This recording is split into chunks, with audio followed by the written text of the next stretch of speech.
Sandrine mesure à peine 1,50 m, mais elle arpente les trottoirs de Tsalalan comme une grande.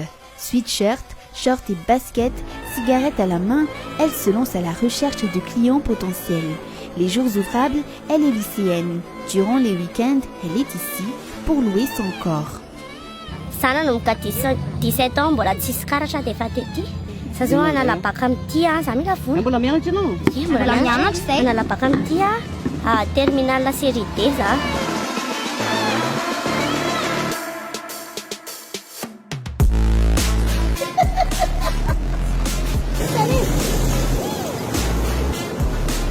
Sandrine et sa copine Léa seront d'ailleurs les plus jeunes filles que nous rencontrerons ce vendredi soir-là. Elles fréquentent la même école et vivent également ensemble. Comment arrivent-elles à mener cette double vie sans se faire attraper par les membres de leur famille? Elles sont convaincues qu'il est impossible de croiser leurs camarades de classe ni leurs enseignants parmi les clients, et encore moins leurs parents.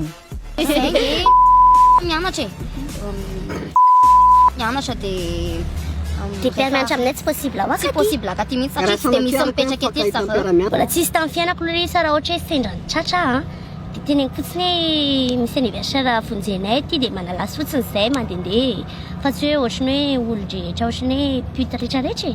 Pour l'instant, leur secret est bien gardé. Mais comment ces deux jeunes filles de 19 ans ont-elles atterri dans cet endroit?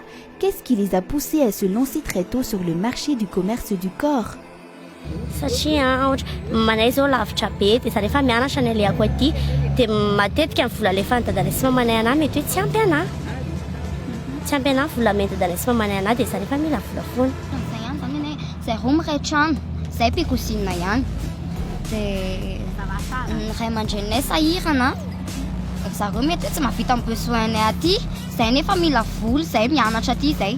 Na hoe fivelomana isan-taona ary mety hoe tsy vita an'zareo maika hoe ny écolagenay dia tsy maintsy hoe zay zany mitsakaraka zay mitady vola zay vanandra.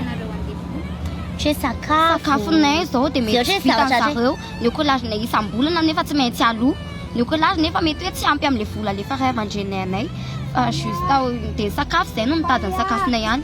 Zay nefa tsy hitarana amin'ilay hoe ray aman-dreny fa hoe zareo koa mba sahirana any any amin'izay misy an'zareo any dia tsy maintsy zay no mitady zay.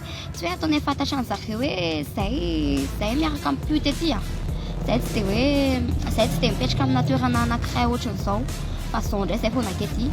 Le secteur du travail du sexe est un vrai terrain de combat.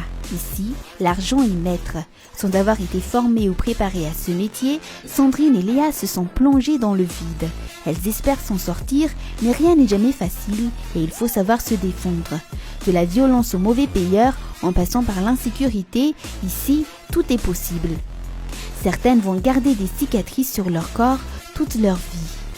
Raha ohatra hoe zavatra tsy nampoizinay loatra zao hoe izy zao ohatra hoe miteny anay hoe ohatra hoe okaloange ohatra hoe eto Analakely zao ohatra hoe niteneniny ohatra hoe eto Analakely zao zay dia hoe etsy amin'ny ohatra hoa fa tsy hoe izany ohatra hoe zao amin'ny fanaranay nefa mety hoe tsy eo zay netiny fa ohatra hoe any bypassy na ohatrohatr'izany na ohatra hoe vola fanarahana ohatra zao hoe ohatra hoa hoe 200 na 250 dia nefa rehefa tonga any amin'ilay toerana zay dia ame 100 000 na 50 rehefa vita moa zany izay ilevany anay dia ataony amin'izay. Indraindray moa izay mamaly ihany fa indraindray zay any tany lavitra any dia mata ohatr'izay hoe hoariny ihany dia tsy mamaly izay fa ohatra hoe izay ataony anay hoe dia manaiky fotsiny izay ka na mangatsiaka ny andro izay tsy maintsy miaritra an'izany satria mila vola tsy maintsy ilainy.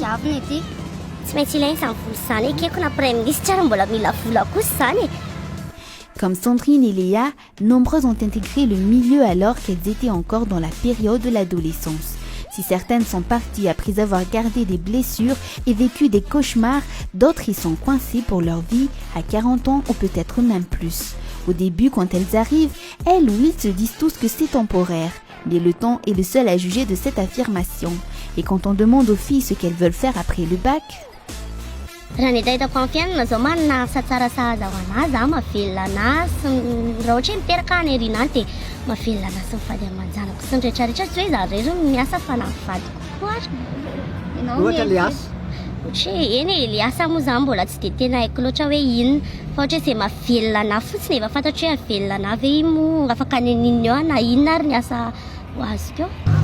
Miankina amin'ny fahafahana amin'ny fianarako ataoko ihany io. Zany efa hoe tsy te hifidy asa zany efa juste hoe te hiala amin'ity asako ty fotsiny